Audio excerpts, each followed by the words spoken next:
episode is brought to you by the Old Dominion Athletic Foundation. Because of you, we create winners in the classroom, in athletic competition, and in life. Become a member today.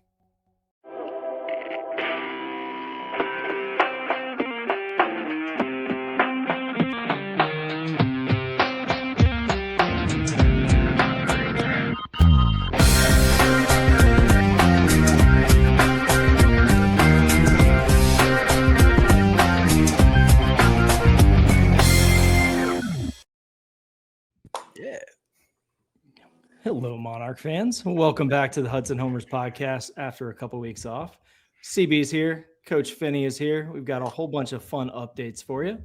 But Coach Finny, how's it going?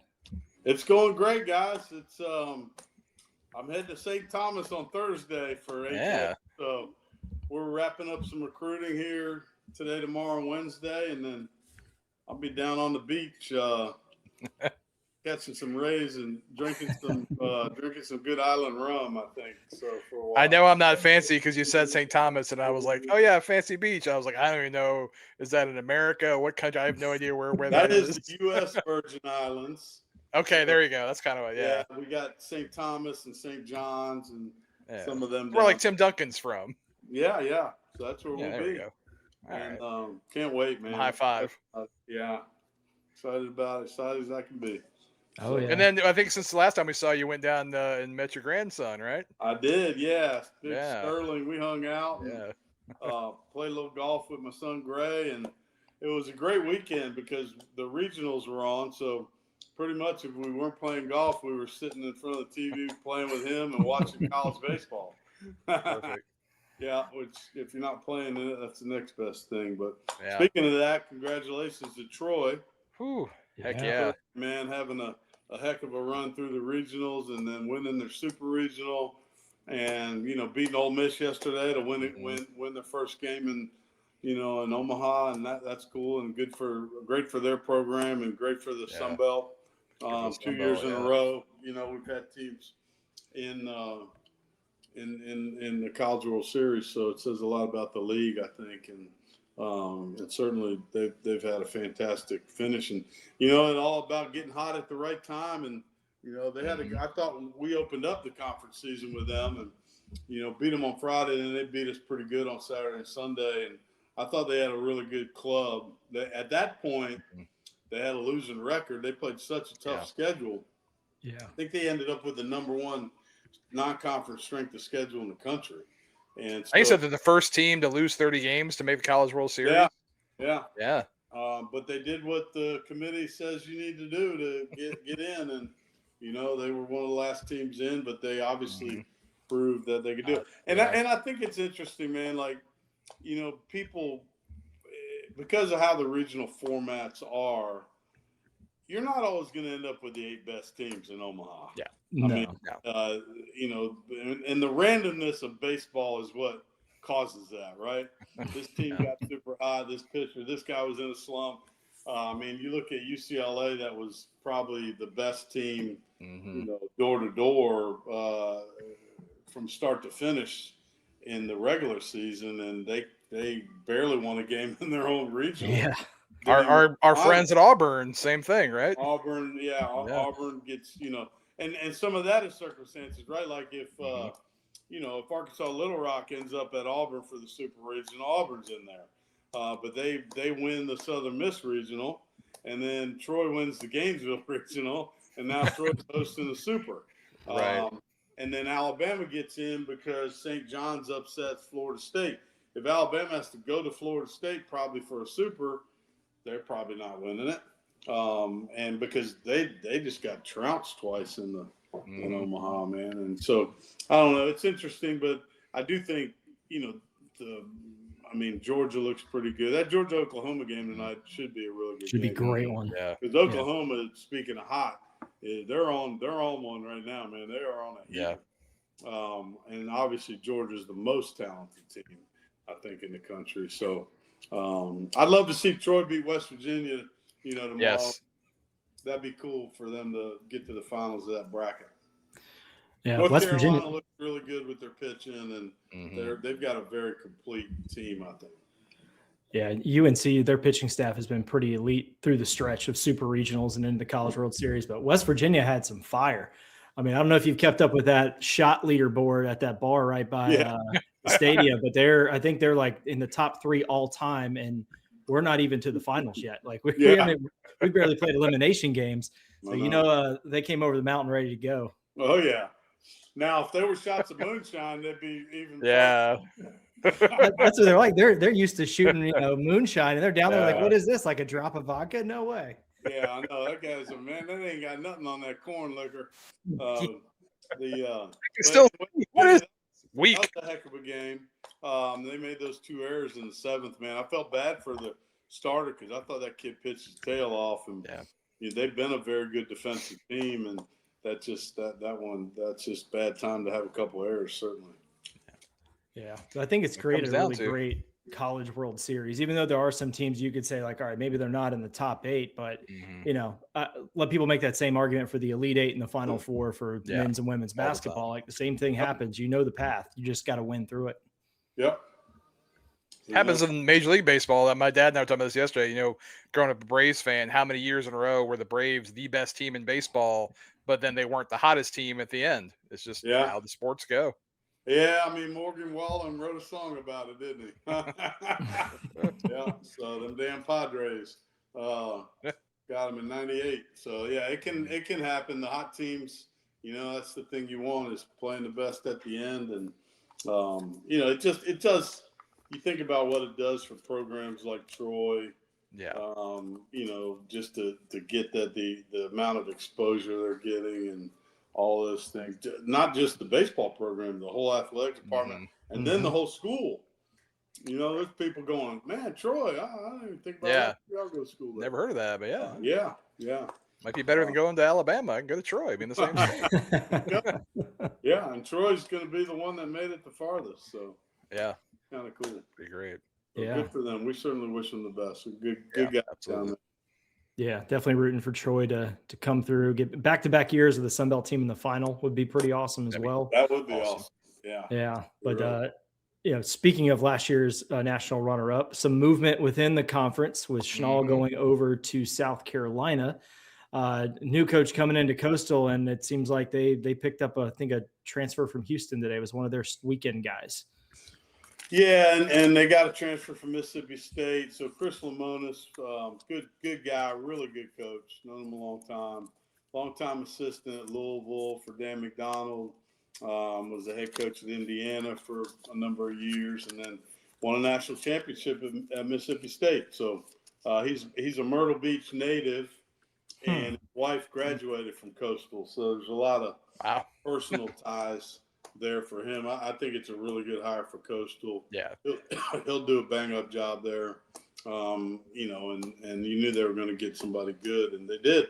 So it's interesting just looking at some of the stuff, though.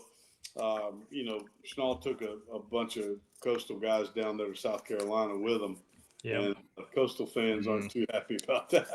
Yeah, I've been interesting watching. It's one of those where I know we have a few negative fans, but I definitely seeing some of these fan bases where it's like, you guys are just nasty people. Yeah. They're just kids, man. They're just trying to live and play. They're not It's very weird. That's that one's the big brother, little brother syndrome a little bit too, because Coastal used to be called USC Coastal. They were a junior college 40 years ago. And then, so they were getting pushed around a lot by South Carolina. And then just most recently, they've been the better program. Yeah. But if South Carolina decides to flex its muscles, which they apparently are doing, then they'll overtake them quickly because they can. Mm-hmm.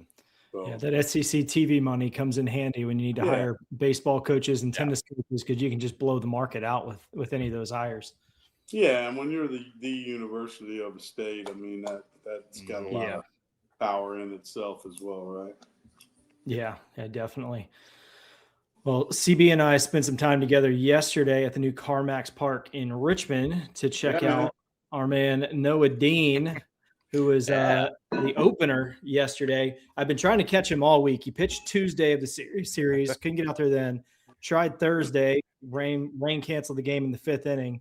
Which was one of the shortest baseball games I've ever been to. But finally, yesterday, he came in, started, and we all got out of there before the storms rolled through Richmond. But he was pretty good.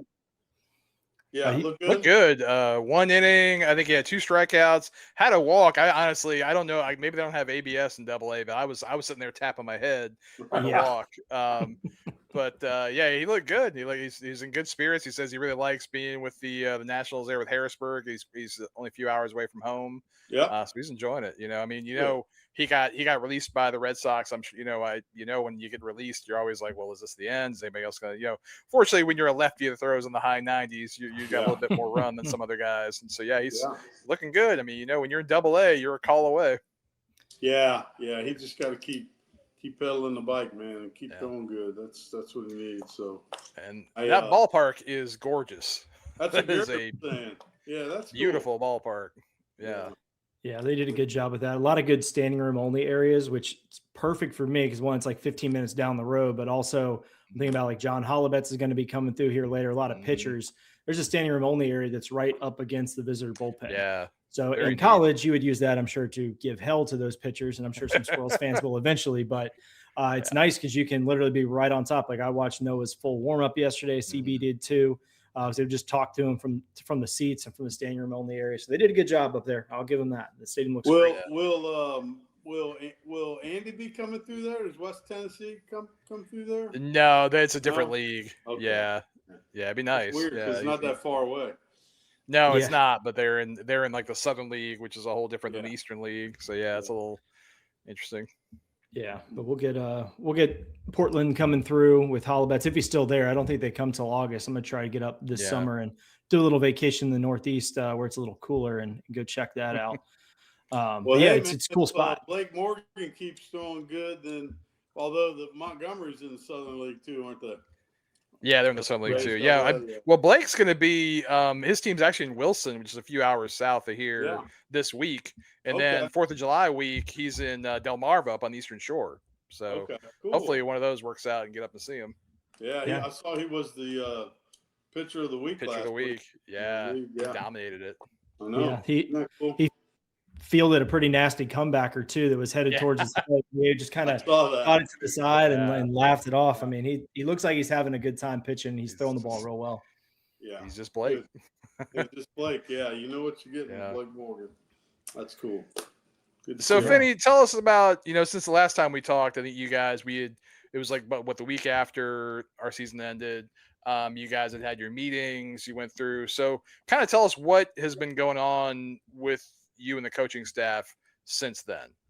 Yeah. So basically it was right into, having those exit meetings, deciding where we were at roster wise, what we thought we needed the most. And then starting that process, deciphering who's out there, what they look like, what we value, does it match up, and then starting having those phone conversations, talking to coaches, talking to scouts, talking to summer league coaches, and then getting out and seeing them. I mean, we've been on the road, all over the place. Paulie just got back from Texas. Hage was out in the Northwoods League. I was up in the Valley League. Rhino was down last week at the big thing that was down in Tread in Charlotte, a big workout for pitchers. And so just kind of all over the map. But fortunately, like I said, we're not going after a large volume of guys in the portal. So we could kind of be picky. And now we got plenty of, if you're not aiming high enough, if you're not getting enough no's, you're not aiming high enough. That's the way I look at it. Yeah, it's fair. And we've gotten our share of no's, or we can't afford them, or things like that. But we have, gotten a few guys that we really like as well. So we got a really good guy we think can be a backhand guy last week. We got a really good infielder this past week, and we've got a junior college infielder in right now, and then we've got a transfer portal catcher coming in Wednesday. So we're going to get a couple more. We need to get a couple lefties. And we're involved with some good ones. I mean, but the market for a really good lefty right now is off the charts, man. So we're trying to maybe get one starter guy we think could start from the left side, and then one reliever, and probably at least those two. And then we'll see where we're at. So I like the with the guys coming back and the guys we've signed.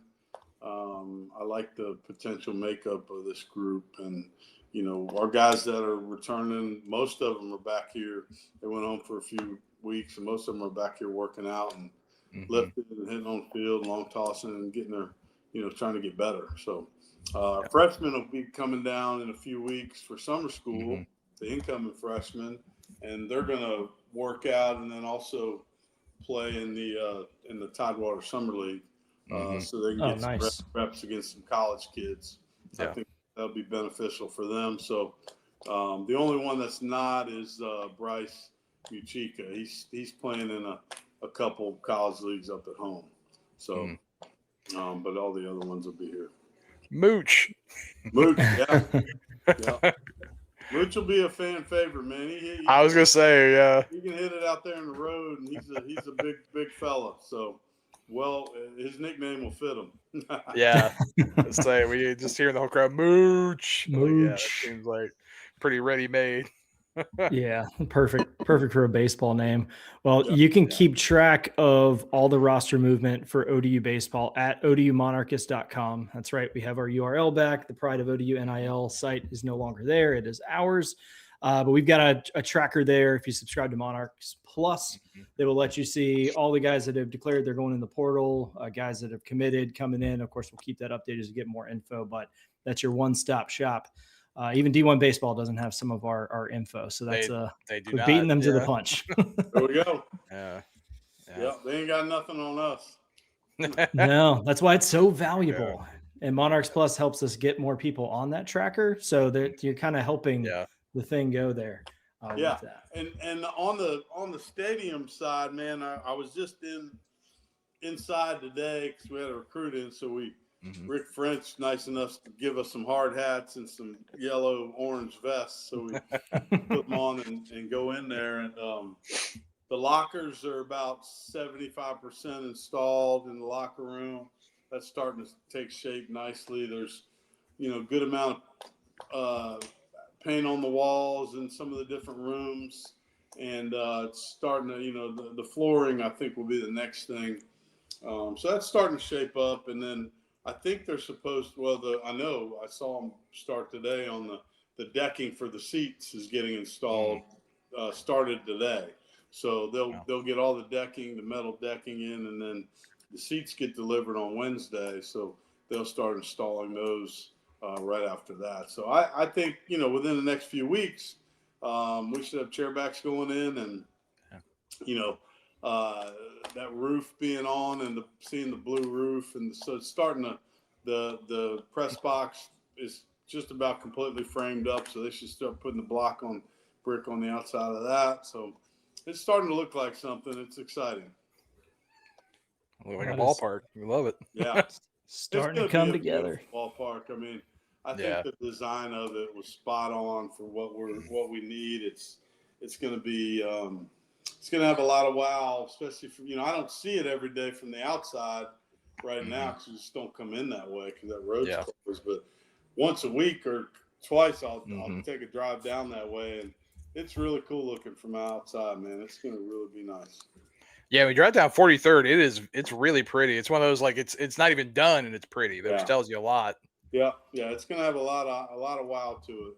And when you look at it from there, and it's going to be like a lot of places we go in our league where you pull up to the park and you're like, wow, that's nice. Yeah, we'll finally have that. We haven't had it, so we'll be grateful for it for sure.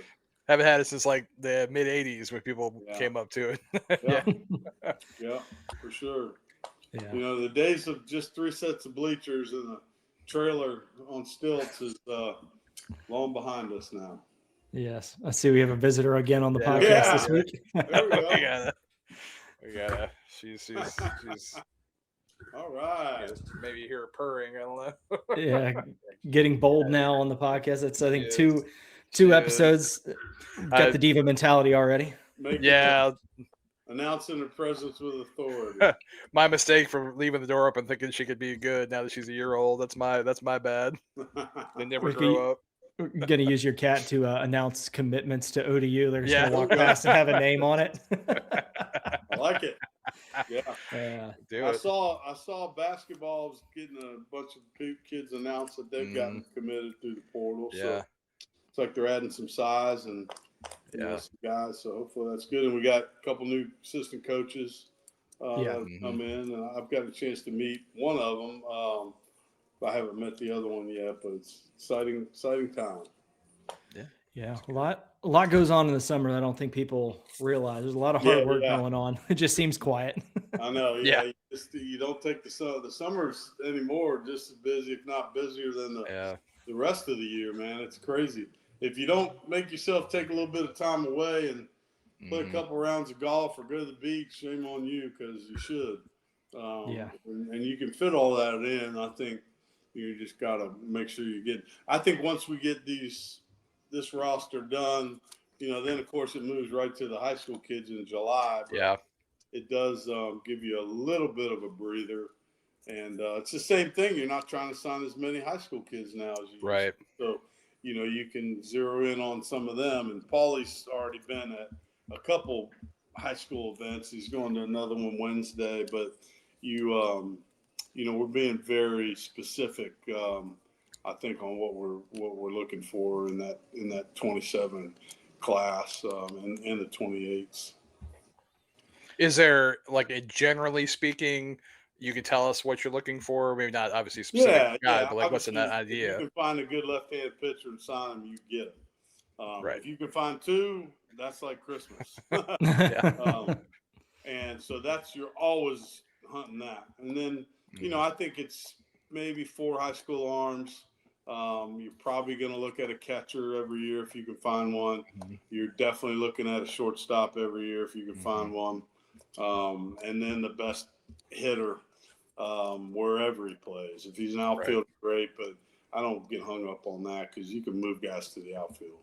So it's like, if you think you're going to need a first baseman, last summer we really were hunting a left-handed hitting first baseman, and it was late and a left-handed hitting outfielder, and we got Bryce and then Jace kind of later, and a little bit later in the summer. I mean, those kids didn't commit to August going into their senior year. So, and anymore, man, I almost think that's a better way to do business because you know more about what you're getting than getting a 15-year-old.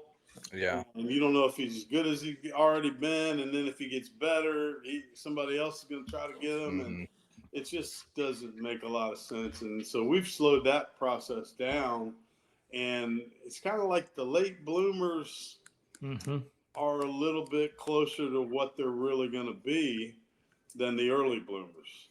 And some of the early bloomers are, they're outliers. They're just awesome. Yeah. But some of them were just physically more mature early, and then they plateau and they don't get any better. Yeah. And that's kind of not what you want at our level, I don't think. Well, with the late bloomers too, is it a case of at this point also other teams have kind of, spent their whole budget and you're like, no, we got a spot. Come on right here, man. No doubt. All of that makes sense to me. And some of our best players were guys we got late in the process. So Nick Felton was that way. I mean, we got him late in the summer going into his senior year, and the couple kids this year. And so, I think that's certainly the case. Yeah, I think there's something to that where it's either they've had to play the game in a different way because they weren't like the biggest kid on the field. It's funny, you watch some of those videos of basketball and football recruits where a kid's like 6'4" at the age of 12. They just give him the ball and he runs up the middle. Like he's not really learning football. And then when you finally meet your same physicality, you get your doors blown off. So and Nick, I feel like is still blooming, by the way. Like he keeps getting better. Oh, he is, man. He's having a good summer so far. Like he's made we made a couple swing adjustments with him. He's hitting with wood all summer. He's in the weight room every day. Nick's going to be a big kid. Yeah. You know. Yeah, I saw him the other night. He's bigger than he was a few weeks ago. Yeah, he is. He's starting to fill out. And, you know, we had a long talk with him at the end of the season because he thought he needed to play. And we finally convinced him that, no, you need strength and you need some swing development. And you're not going to get that from trying to get a hit every night. No. And so he's been doing a great job. You know, the guys that we have here in the summer are working hard and taking advantage of our resources. And, you know, not that we're here every day, but when we are here, we try to touch them if we can and check in with them and see how they're doing. And, you know, the other thing is, I mean, the other day they got done hitting. It was one of those really hot days. And I saw them, you know, again after they hit on the field. And, you know, it ain't a bad thing. You go out and take BP, you got your shirt off. It's pretty cool, right? And then they were going to the beach. So I was like, what a great college summer day. Take some back. Yeah, I saw. I was at the Pilots the other night. And I saw Nick and Patrick Johnson. They were like, "Yeah, we were at the beach yesterday. At the beach this morning." I was like, "Man, must be a good life." Yeah, doing all right. Lift some weights, take some BP, and go to the beach. So yeah, it's a good thing. So it's all good. And then of course, guys, you know, who are playing summer, Max, you know, been playing with the Pilots for off to a good start. Off to a good start. I know Tyler Zadalis is supposed to be. I think he's got put on the roster today, so maybe he'll play tonight. Yeah, he's getting there. And then Jackson Runyon's with him too. Jackson's with them, and then Efren Morales will be there in a couple weeks, I think. So they'll have a full complement of ODU guys. And, always love that for me. Yeah, I haven't gotten over there to see them yet. I'll probably do it when we get back from this trip. When all our guys are there for sure. Yeah, and I think CB, texted me the other day. Hunter Baines is in the MLB Draft League this summer, correct? Yeah, he's with the Mahoning Valley Scrappers. Yeah, he threw a scoreless inning last week, I think. Yeah, so good for him. Well, Hunter wants to try to sign, and I think hopefully he'll throw good enough and get that opportunity. And he knows that if it doesn't work out, the door's open for him to come back. So, you know, it's tough when you just didn't get the chance to throw that much, but he's a great kid and, you know, had a great attitude. I hate that, you know, he had that TOS this year. But the thing that people got to remember with him is, you know, that's not an arm injury. So there's nothing wrong with his arm. Yeah. It was just, you know, he had some vascular issues. And once they clean all that up, you know, then you just got to recover from the surgery physically. But it wasn't anything they had to do to his arm. So that arm's going to be as good as ever. He told me, he's like, I didn't realize how much pain I was in until I didn't have it anymore, and I could actually feel the baseball. And he's actually out there throwing harder than he was, which is crazy. That is crazy. Yeah. I gotta imagine somebody's gonna give that arm a shot. I would have to think so. Yeah. Yeah. But if they don't, not the worst thing for us. No, not at all. And Mike, I know Mike, you know, stays in contact with him, and so.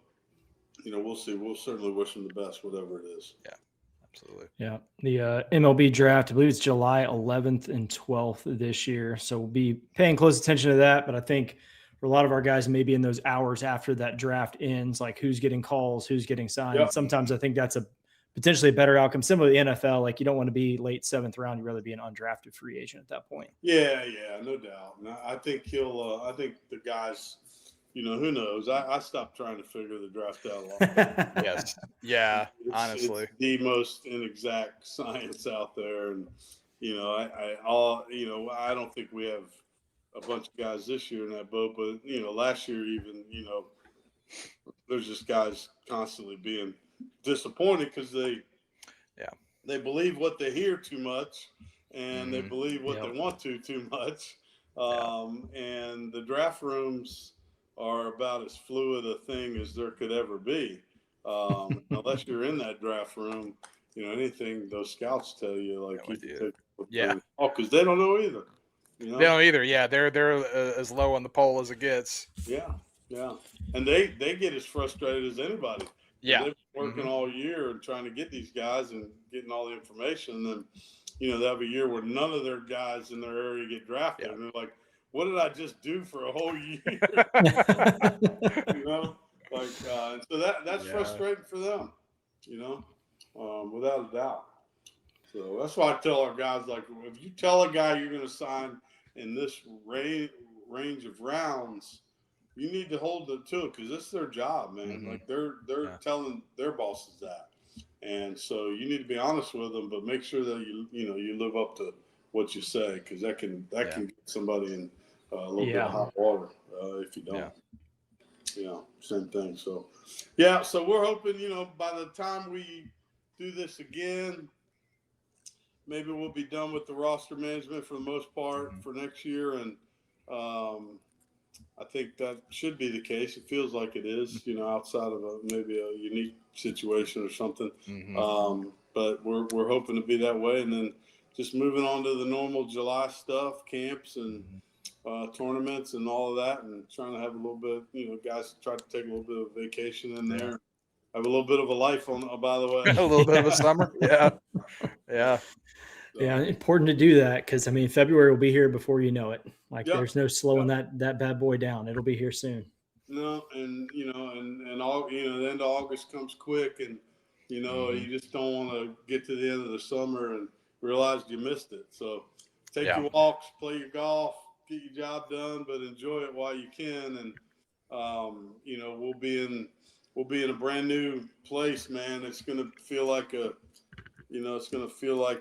just a shot in the arm, I think, for our program. Yeah. And I think people, we're doing our best to make sure we put a really competitive, fun team to watch in there. And I believe we will. I believe we got the personnel next year to have a really good club. Yeah, I'm pretty excited about the talent that's coming back, the talent that's coming in. And it's proving out more and more as like Troy continues to advance just how tough our league was.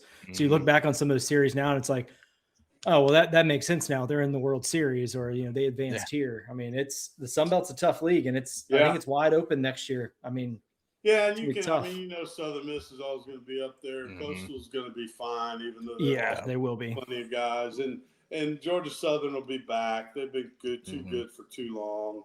Louisiana's always going to be good. Adding Louisiana Tech. yeah. And so all the normal suspects. But I think and you always do the what ifs. You losing the 9th to Georgia State. You got Southern Miss. You're beating them in the 8th or 9th, and that difference between 15, 17, 13 is 2 games, but it sounds like a lot more. It's like it's really 4 games, honestly. Yeah. When you think about that's what South Alabama and Troy's record was. They were 17 and 13, and you just were a couple knocks away from being that, but you got to do it. And it's like it's a small step, but it's a giant step too. Right. And so you got to get there. And I think we've got a more challenging schedule next year. We could talk about that another time, but we did get. She got some good from it. We did get 4th weekend. We've got University of Pittsburgh coming in out of the ACC for a 3-game. Okay. Wow. So, nice. The Panthers. Yeah, and we're working to try to get something going with West Virginia. They wanted us to come there this year and start something, and we just couldn't because we're opening up conference play at Georgia Southern, and it's the wrong direction. So we're gonna. I'm hopeful when they get back, I can, we can try to work something out with them because it's not too bad a trip for either team, and we have played home and home with them before. So the last time we played, we had that pretty epic Sean Wood, who had played at West Virginia, hitting a walk-off grand slam. That was amazing. That was one of the cooler moments I think I've ever seen on a baseball game. And then he comes to the dugout and threw up because he had so much emotion. He didn't know what to do with it. That was something special. That was really cool. And beating them in that series was cool. That was a good series for that 17 team to win.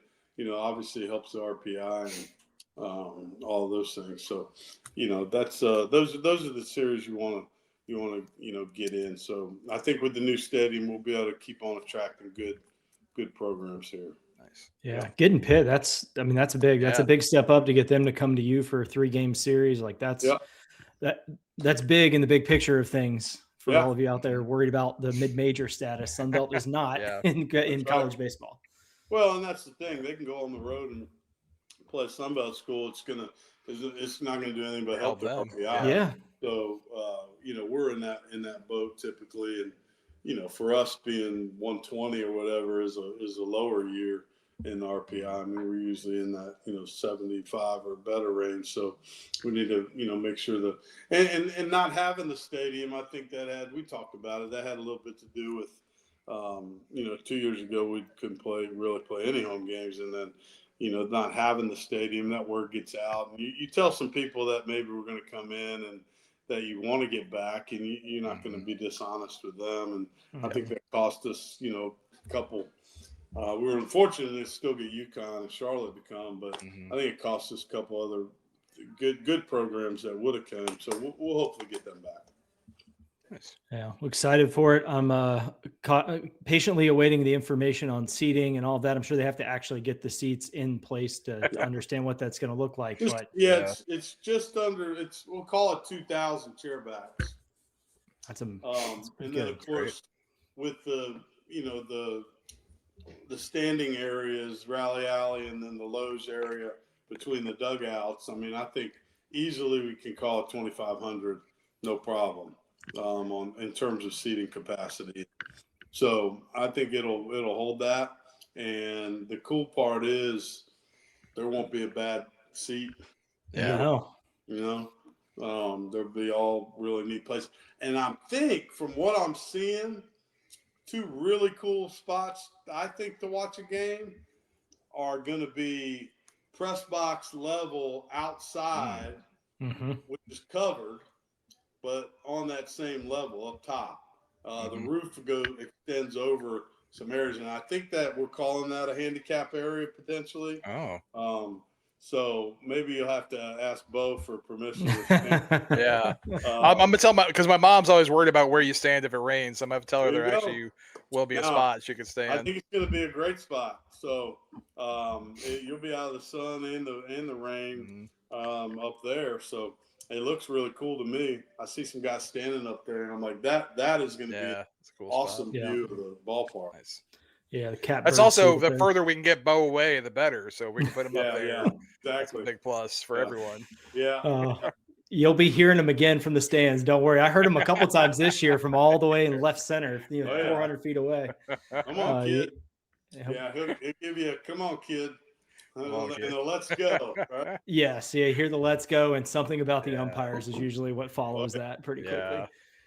So, but no, excited about that. So keep your eyes out. I think those tickets are going to go quickly, especially at the loge area, like some more premium seating options that maybe we haven't had at baseball before. So make sure if you want them, get in quickly on that. But of course, Rally Alley will be back to normal. It's going to be fun. And hey, we have the blueprint now to add temporary seating for when we host a regional. And we do. That's right. It's there. Hey. Yeah, we do have the blueprint. We know it can work, and I think nicely. That's pretty cool. It can work nicely. That's right. So that's all awesome, man. I can't tell you how excited we are to get this thing done. It's like everybody is, but it's gonna and I think we'll see a very immediate help in the yeses we get from the high school kids this fall, late summer, fall. Once they can come there and see those chairbacks in there, see stuff done inside, I think we'll get a bunch of yeses, and that's going to be really gratifying because it hadn't helped us at all for the last. But when it starts helping us, pain is relative to when you feel it, so we'll forget about that real quick.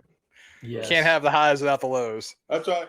Yep. We got to get through it, and we are earning this for sure. Yes, and winning despite it. I mean, yes, yeah. Well, we're going to win some more. Let's do that. So, sounds like a plan. All right. Well, Finny, we really appreciate you hopping on here. Enjoy your time in St. Thomas. Yeah, relax down there. Next time I see you, I'll have a good island tan. And, there you go. The other thing is they drive on the other side of the road down there. Oh, okay. So we got a rental car the other day. That'll be quite an experience. Is it also where the driver's seat's on the other side too? That's a great question. I don't know the answer to that. I will take a selfie. I'll have Steph take a video of Coach Finwood driving on the other side of the road, and if you're sitting on the other side and driving on the other side, and woo! Just like that'll be something. It's like fascinating. It's like y'all experience what being left-handed's like, I guess. But you're lefty anyway, right. so yeah. Yeah, totally.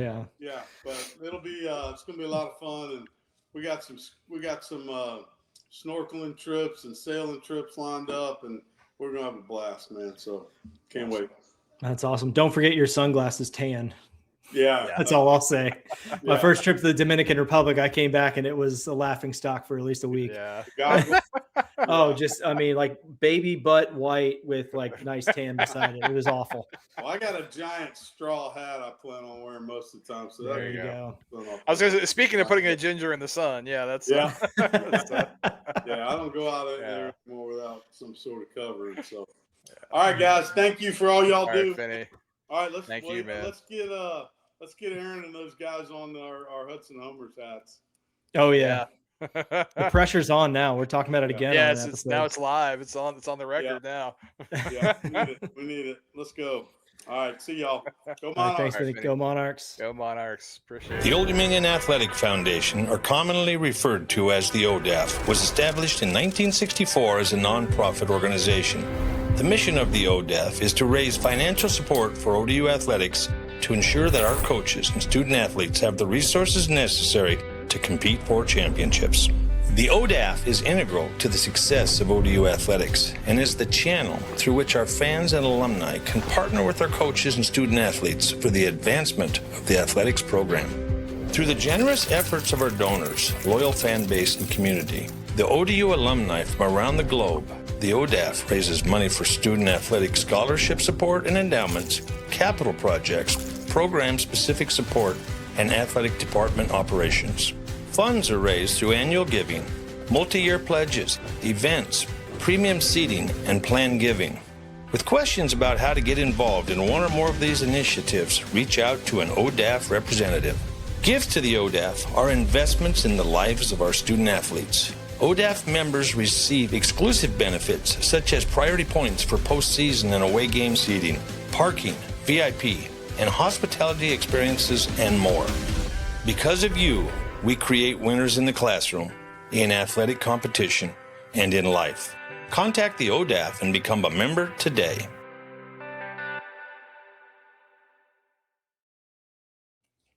Thanks, Blaine. Appreciate you. Yeah, well, good to catch up from Finny. A lot of good news coming out of there between the stadium and recruiting and all of that. Like, it definitely feels like the stadium thing is finally in the rear view, but I won't officially say that until we have a first pitch in that new place.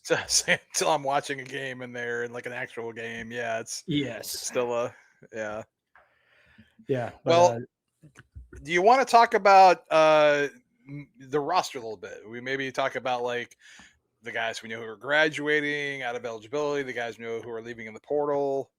We can talk about Outbound today, and then future episode we get some of these guys back on. We'll talk about the inbound coming in because I don't want to jinx anything yet. No, that's fair. Am I able to share the screen here? Is that what I see? It says present. You should be able to. We're gonna have a first on the Hudson Homers podcast today. So this is I kind of keep, because I'm a giant nerd, obviously, and we know all this stuff matters to me more than it probably should for somebody who's not actually involved in it. I do keep like a little doc here that kind of has everything. So these are our guys who have graduated or have no eligibility remaining. Basically, they cannot play anymore for ODU or anyone. And so you see for our pitchers, we got Kellen Davis, Ethan Hubble, Bailey Matella, Connor Schumann, and Tyler Stott. Catchers, Evan Holman and Jack Slater. Infielders, Cash J, Zach Late, and Maverick Stallings. Luke Waters, I mean, obviously he was on the team, but actually, wasn't available to play all year anyway. And then Scotty Young as outfielder. So, I mean, right there, you see the lineup is taking kind of a big hit. You're talking about your first baseman, your second baseman, and your right fielder, who are graduated out of eligibility. It's gonna be some big holes to replace, but there are some internal options like Cam Tellison's development. I think for first base is really, really positive. If you haven't seen him, he is a big boy, and he has done nothing but lift weights and understand the game better since he's been here. So pretty excited to see him potentially be that solid first base. And then also the kid Bryce Muchika, Mooch. and then I think Silas. Well, maybe not know about Silas Mills as a JUCO guy that might be coming in. Might be an option there too. So there's some options. I mean, yeah, it's you never know. On the pitching side on this list, I mean, really the guys who had a lot of impact were Bailey Matella and Kellen Davis. I mean, the other guys, Stott and Schumann and Hubble, didn't necessarily pitch. I think probably culture wise and just feel wise, they had more of an impact maybe than on the mound, but we know Bailey and Kellen had a lot of impact. So you're definitely talking about a couple of relievers which again, if you have, Marcus Van Alstyne come back healthy next year, that's a guy you didn't have that you are able to add again that can kind of help fill that in. Yeah. Patrick Johnson coming back. I mean, we knew it was a chance he could come back for another year, but that is determined now. He knows he's coming back. That's that's a good leader guy down there. Yeah. But certainly we'll miss, Stott, Shu, and Hubble. They all had good moments this year that they can kind of hang their hat on. I mean, Stott was player of the week. Shu was Dyson dudes up for a couple of weeks. So glad they kind of got their moment on the way out. But there's going to be some pretty good arms coming in behind them this year. Yeah. And every guy on this list is just a phenomenal human being. I mean, again, we know, Evan and Jack, obviously Mac got the bulk of the catching, but I mean, they both had moments. I mean, Jack Slate had a walk-off, Cash J. I mean, we know he kind of struggled a bit, but he had a nice big home run there late in the season. I mean, every one of these guys had their moments here. Some of these guys had 5 years here. Some of them had 2 or 3, Cash only had the 1 year. But, again, all just phenomenal human beings and, glad they were Monarchs. This is part of college. This is part of, you just have guys at a certain point. They don't have any more eligibility. This is the list. Yeah, it's the downside of doing all this. Everybody has a ticking time clock. And I guess the last 5 or 6 years, that clock just keeps getting extended. But right. Yeah. So they're pushing to more normalized 4 or 5 years now. No more 7th, 8th year COVID seniors. This list includes, Scotty Young, Maverick Stallings, Jack Slater, Evan Holman were all guys who had that 5th year JUCO thing. And I think Scotty was the one that talked to us about it. I think it was actually maybe Evan was the one that said it, where it was like, he said, we didn't do anything to earn it. We don't deserve it, but man, we're going to enjoy it. Yeah, that was Scotty. Yeah. And you really feel like that was what they did. So yeah. The roster things have been weird for a minute. So then we have our next list of guys who we know are leaving in the portal. They've announced they're leaving in the portal. So we got pitchers. We have Cole Lanford, Will Orberson, who redshirted this year, Jace Park, Charlie Pierce, who got hurt, I think, early in the year, Owen Urusi. We have catcher JJ Hand, who redshirted this year. Infielders Brody Connor, Cole McKenna, and Tanner Shadell. And then outfielder Bennett Siegel. So in this list, most of the fielders didn't play much. JJ, obviously redshirt. Tanner only had like 3 at bats, and then Brody I think had the most, but even he only maybe had 20 at bats, and then Cole and Bennett again maybe 10, 15 at bats. I can't remember off the top of my head. Urusi pitched a lot in the beginning, but didn't pitch much after that. And Jason and Cole Lanford both had like 30 innings, so they pitched a lot. But these are guys. Cole Lanford's already he's going to UNC Asheville. Yeah, great landing spot for him. Yeah, I think so. He's from North Carolina. It's probably, I don't know if it's closer to home actually or not. It's because he's from Raleigh. It might actually be about the same distance from Raleigh to Asheville. Might be Raleigh to here. But I think the vibe in Asheville might be a little more his speed. And I think it's just going to be. I think he's a really good pitcher, and I think it's going to be a good level of competition for him. Will Orberson, he's going. Was it North Florida? Isn't that what it is? Or I know you do. Is in Jacksonville. Yeah, UNF, the Ospreys. Used to be right down the road from my house down there. Yeah, right. They have a good baseball program too. They've been legit for a while. So yeah, And he's pitching with Lexington County and the Coastal Plain League, the same one the Pilots are in. So, he'll get a chance to, after I think he threw like 1 inning last year and didn't throw this year. He just needs to get on the mound and throw some innings. Yep. And so these other guys, we'll say, I know JJ Hand and Brody Connors, but they're both playing summer ball up in we were talking about Cam Telson there a minute ago. They're playing with him up with the Winchester Royals. Bennett and Cole McKenna are both playing for the Gaithersburg Giants, and I think Cole was Player of the Week in the league in the first week. So they're both off to a good start. So, again, same thing. These guys, they're all really good guys. For a lot of them, it's just I want to go someplace where I'm gonna have maybe a better opportunity, maybe play some more, be a part of the, for whatever reason. I mean, really, if you're looking at the roster and you're just like, hey, I'm not gonna get the shot to play here, if playing is what matters, then go somewhere where you can play. And so they're all good kids. I really wish them all the best of luck. Anytime they're sharing stuff, I'm trying to retweet it and share it. And, oh yeah, I know random coaches follow my stuff on Twitter for some reason sometimes. And so maybe they see it and get a chance. Cause every one of these guys has a great shot to be a really good ball player somewhere. Yeah. So I just try to keep promoting them, help get the word out there. I was really happy to see Cole land at Asheville. I think it's a perfect spot for him. Like it's still competitive baseball, like very competitive baseball there. Absolutely. Oh yeah. And he's going to show up well, especially with his delivery and coming from the left side. Like you haven't heard the last of Cole Lanford for sure. And the rest of these guys, it's just kind of the downside of being in a league that's not really mid-major. Like you constantly have to be adjusting your roster. And as we found from our last episode, if you want to go back and listen to that, Finny's pretty honest about what that process looks like. They're going to tell you what your role is likely to be next year, what your playing time's likely to be, and they come to a decision of like, maybe the best thing to do is go in the portal. And I imagine that's the case for the majority of these guys here, where they're going to go somewhere and have a great time, have a great career, and we'll still be rooting for them here, unless they're playing us. Obviously, that's the one. And I always say you can play well against us. I just don't want your team to win. I don't have any problem with that. Yeah, well, it was similar to our conversation with Noah Dean last night. Like Noah Dean was the opener, only pitched the 1 inning, so we joked the rest of the way that Noah wouldn't have given that up. And then Squirrels ended up getting, I think, a walk-off, either hit by a pitch or a walk to win it in 10 after a 2-hour rain delay. So I did not stay for that, by the way. I was gone. I did not know. We were all left, which is fine by me. I was home by 8:30. It was great. That's when they resumed the game, by the way. Right. Yeah, I know we were kind of following that as we were driving. So you want to look at the other guys another time?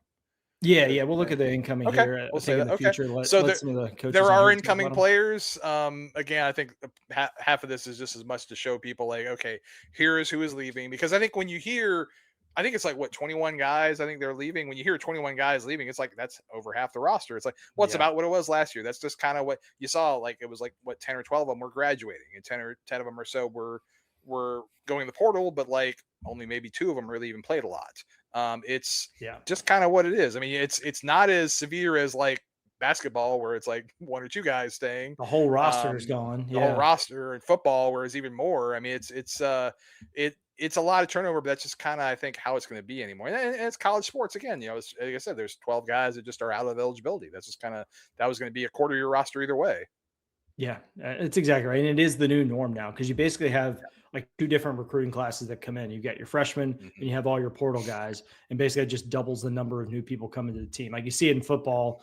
It used to be you'd add 30 to 35 new guys every year. You're still adding that, plus you're getting another 20 to 30 in the portal, and that's where those numbers come from. Same thing for baseball. I can't say I was like shocked to see any of those guys who were transferring go in the portal. Like, doesn't mean I wasn't sad to see that they were leaving. Oh, it's sad to see. Yeah. Jace Park, Cole Lambert, a couple of like some of my favorite human beings on the planet. So I'm sad. I'm sad I won't get to see them at the ballpark all the time anymore. I absolutely am excited for wherever they're going to go, because I fully believe they're going to pick the right spot. It's going to be great for them. Yeah, and where the portal is still not closed yet, have through the end of the month, but there is only the 1 portal window now, so we don't have to worry about any shenanigans any other time. So still 15 days, so I'm not saying that list is complete yet, but it looks pretty. We feel very confident about what we were able to retain this year. Yeah. And then again, a reminder, once the portal closes, you're still in the portal. I mean, you have to have a destination yet, obviously. Right. You just can't leave. You're right. Again at that point. No one else is. Yeah. Which again, then if it's not going to happen to us, but if some other team has like a coaching change, then those guys can still go in be available. I believe. I'm not Yes. positive of that. Maybe I'm wrong, but Yeah, if your head coach leaves, you get a new 30-day window at any time. yes, So there you go. I think the majority of those moves are done, but obviously You there would could be think, some but downstream ones that happen that cause the coaching carousel to go. But the Coastal getting filled pretty quickly after South Carolina was kind of good news for us, I think. Because in my head, I'm thinking that Troy's coach may be going to at first Coastal, and then I was like, well, South Carolina may try to go after him now. Yeah, I think honestly, them going to the College World Series was great for them, if for no other reason than he was too busy coaching to get poached by someone else. Yes. Because the other team, I mean, that's the thing. If you're South Carolina and you're trying to replace your coach, well, you're trying to whatever players you do have that you like, you're trying to retain them. Well, I'm not going to retain them if I don't have a coach. So I got to hire somebody. I'm not going to get new guys. And if I'm, again, they're a Power 5, they're out there throwing big money around. I'm not going to get big money players if I don't have a coach. So for them, it's almost like, well, yeah, maybe the Troy coach is our guy, but we can't do it now. We got to pick somebody we can pick. Yeah. And you got to get going quick to start getting that talent. And you see it in college football too, with, the bowl game time frame. Coaches leave at weird points, and sometimes the schools that wait till after the coach finishes the bowl game with their other team ends up, struggling the next year because they didn't get to raid the portal as effectively as they wanted to. It's all odd, and but it's just one of those things. There's no real perfect way to do it, and so that's just how it goes. It just kind of is how it is these days. But if you believe any of the insiders on social media that have been following college baseball for a while, South Carolina may have put the pause on that hire to go after some ACC coaches and completely struck out and ended up having coming back to Coastal's coach. I have zero facts to back that up. I just saw 3 different baseball insiders independently put that out. So I thought that was a little bit funky. Maybe got a little too big for their britches, but I mean, it's kind of in my opinion, a lateral move other than the money going from Coastal to South Carolina right now. I would argue just the money. Yeah, I think it's probably amounts of money, not only in his own pocket, but as far as I'll be honest, I have not been to Coastal. I have been to Carolina because we went down to there for our regional. I don't believe Coastal's place is as nice as South Carolina, just on the ballpark. That's as nice as any minor league park I've ever been to. And I just have to believe, again, not just the money in his pocket, but the money in the program is got to be ridiculously more. So probably the level of, but then again, at the same time, you got to go compete in the SEC now. It's again, we know, as we said, Sun Belt is a power conference, but it's not the SEC. The SEC is a whole different level in many many sports. There's an entire 4-team bracket in the College World Series that's all SEC, and they all won their way there. That wasn't a committee that put 4 of them all together. They won their way through a regional and a super to get there. Right. And Ole Miss was the only one on the other side, and they got dumped last night by our boys down in Troy. So, so now you got to compete with other SEC teams for your high school prospects, your transfer prospects, your JUCO prospects, your own players, and then the actual games. So it's a lot more money, but it's a lot tougher. So I mean, and they could be in that weird spot too, where the kids that are going to go to college that are really good may choose somewhere else, and the kids that are a step down may get drafted in the first or second round and go. So it's definitely a challenge to go recruit at that kind of weird spot in the SEC. But I mean, you were getting kids to come to Conway, South Carolina, so I think you'd be all right doing Columbia. We've also seen, Indiana football just showed us that if you're a power school, you can do some stuff. It doesn't really matter who you are, where you are. If you all of a sudden are like, you know what, we should spend money doing this. Oh, okay. And then they do it. I mean, there's no cap on it. I mean, that's one of the funny, weird things. It's now that it's all open and you can just do it. I mean, what's stopping you? I think that's the reason we stopped seeing Alabama and Georgia football be so dominant, is because all of a sudden everybody else can do what they've been doing for years. Yeah. I just said that. Yeah. The payouts and yeah. Oh, cool. Yeah. I mean, you're dumb if you don't. You're just arbitrarily defending a dumb point otherwise. Yeah. And it's, Indiana saw what Vandy was doing with their stadium and dumping money into football. They've started getting better. And then Indiana saw that and was like, well, we're going to hire a better coach and dump that money in. I'm waiting for Northwestern, now that they have their new football stadium, to go do the same thing, because you're going to start to see the resurgence of the nerd schools that everyone used to beat up on and potentially become the powerhouses, because those nerds send money back to the school and in big quantities. We need to start doing the same.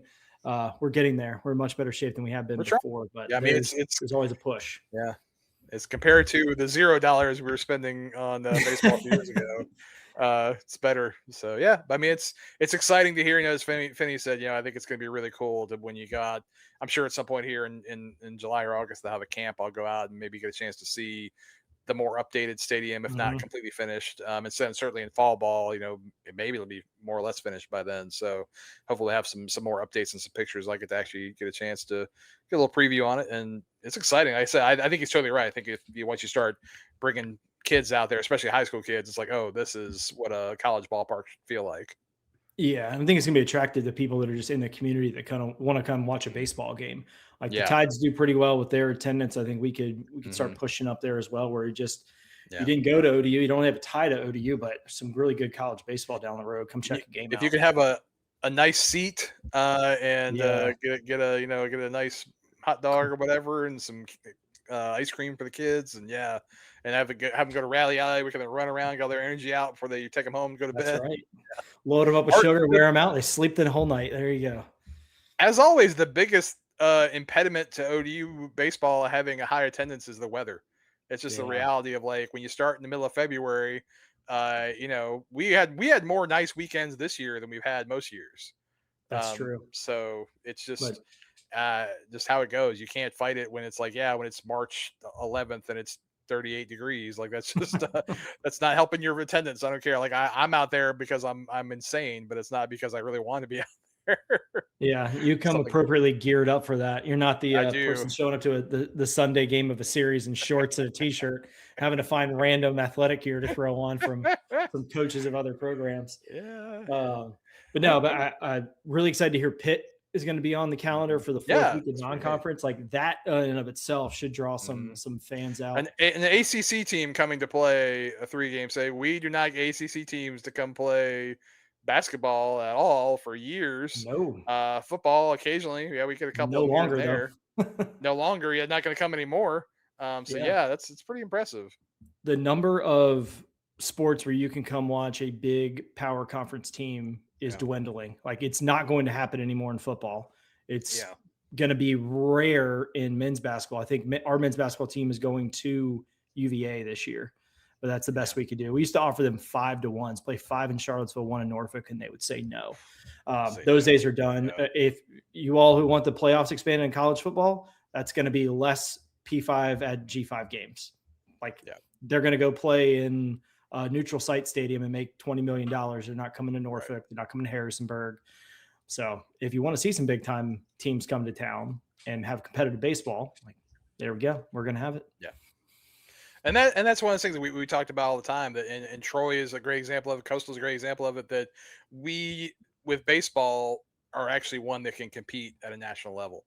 Yes. I think actually football made a great case last year that if we hadn't blown those games against JMU and Marshall, we could have been JMU. And so it's now basketball, I think it's just going to be a hard path just because the Sun Belt is not a good one bid league. Unfortunately, it's a one bid league. You're not getting anywhere. But baseball is very much a place where Troy was an at-large bid, right? You could be. I think Coastal was an at-large bid last year. I mean, you can be competitive and get yourself into a place and compete and win. And be nationally competitive and make a name for yourself, and just has to happen, So that's part of what they're trying to do right now is build that roster. Yeah, and it's going to take some investment, and a lot of the investment's been made. The stadium, definitely some increases to rev share budgeting going baseball's way, which is good. But in case you didn't know, it used to be able to go on the ODAF site, you make the sports specific donation, but you didn't really know where that money went. That money supports a lot more things and gives Finny a lot more flexibility.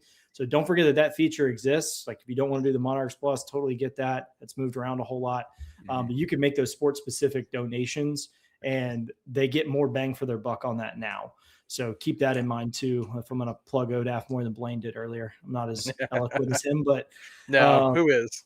But those things help. Like in all seriousness, like $100 going there, like that is something Finny can go and use immediately to go whatever it is. Combine it with $9,900 and pay a player to stay. One of the two.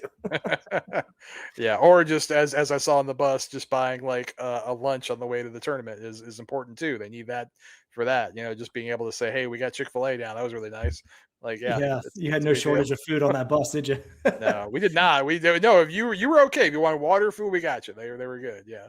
When I grabbed 2 sandwiches and they both happened to be spicy chicken, they're just like, "Oh, here, take the other one. You want another one?" Like, no, 2 is plenty. I think 2 sandwiches is okay. Yeah, got to take care of those guys. Those guys need like 4 or Yeah. 5,000 calories a day. I eat that, but I good. don't need it. So Yes, I exactly. stopped Yes. doing that. I eat like I work out. It's not a good plan.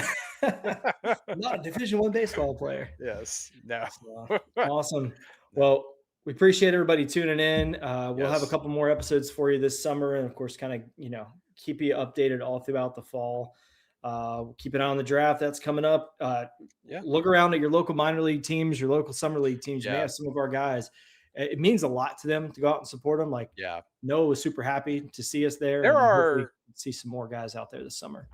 I looked it up. There are 23 Old Dominion alumni playing pro baseball right now. And that includes, what is that, like 3 or 4 or 5 in the big leagues. Yeah.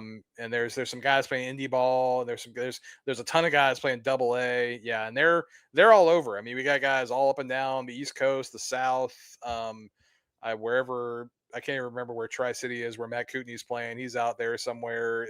So we got guys in Wichita. We got Hunter Gregory is with the Twins now, and he's there with Sam Armstrong with Wichita. So we got guys all over the place. And AA, I mean, we know AA, like we're talking about Noah, it's a phone call away. So we have about 10 guys playing AA. So we're guys on, and Jared Young is up with the Mets making a nice impact. It's very cool to see our guy. PJ's been kind of sticking as a catcher with the Reds. He came back up right after, like, it was like 2 days after I would have seen him in Chicago. Right. So I missed that. I know Vinny just went on the injured list, I think, the other day. He's got a hand injury or something that's going to put him out for a while. So I hope he recovers, because he had finally kind of gotten his swing together this year. Yeah. But yeah, they're all over. So, pay attention to like who the local minor league team is playing. You might be able to catch an ODU guy, and I mean, you'll make their day if you come down there wearing an ODU shirt and say hi to them. Like, they're going to love it. Because they're all phenomenal people. They really are. Like, all the guys, and I'm looking at like the big list here. Like, we actually saw Hunter Fitzgerald's brother, his younger brother, playing last night. He's Noah's teammate. So that was a fun one. He's out in Arkansas. But yeah, I mean, they're all really good kids, and they're very talented. We got some guys like Blake Morgan was a pitcher of the week last week. I mean, we got some of them are playing really well. So it's cool to see. It's fun. It's always great. Yeah, and I would say keep an eye on John Hollabetz with the way he is progressing and the way the Red Sox are regressing at the major league level. There could be some very quick movement there, so definitely keep an eye on that one. But Dylan Brown's still tearing it up. I mean, we got dudes everywhere. Like, it's cool to watch and continue supporting them, after their ODU days are done. Yeah, you're always once a Monarch always, isn't that our thing we say?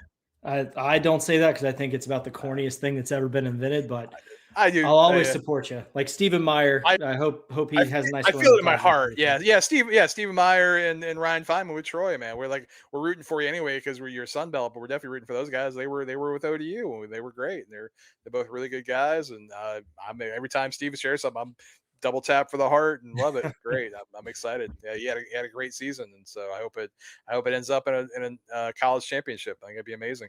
Yeah, that'd be a great way to end his career there. But thank you everybody for tuning in. We appreciate it. Make sure you're following us on all the social medias for any updates through the summer. Go to odumonarchist.com to find the baseball roster tracker by signing up for Monarchs Plus. Trying to keep you informed over the summer. We're also trying to relax a little bit ourselves. Yeah, we do this about once a month, through the off season. Then in January we'll pick it up again. Occasional emergency live podcast if something crazy happens. We'll do what we got to do there. But thank you all so much. We'll see you in about a month. Go Monarchs. Go Monarchs.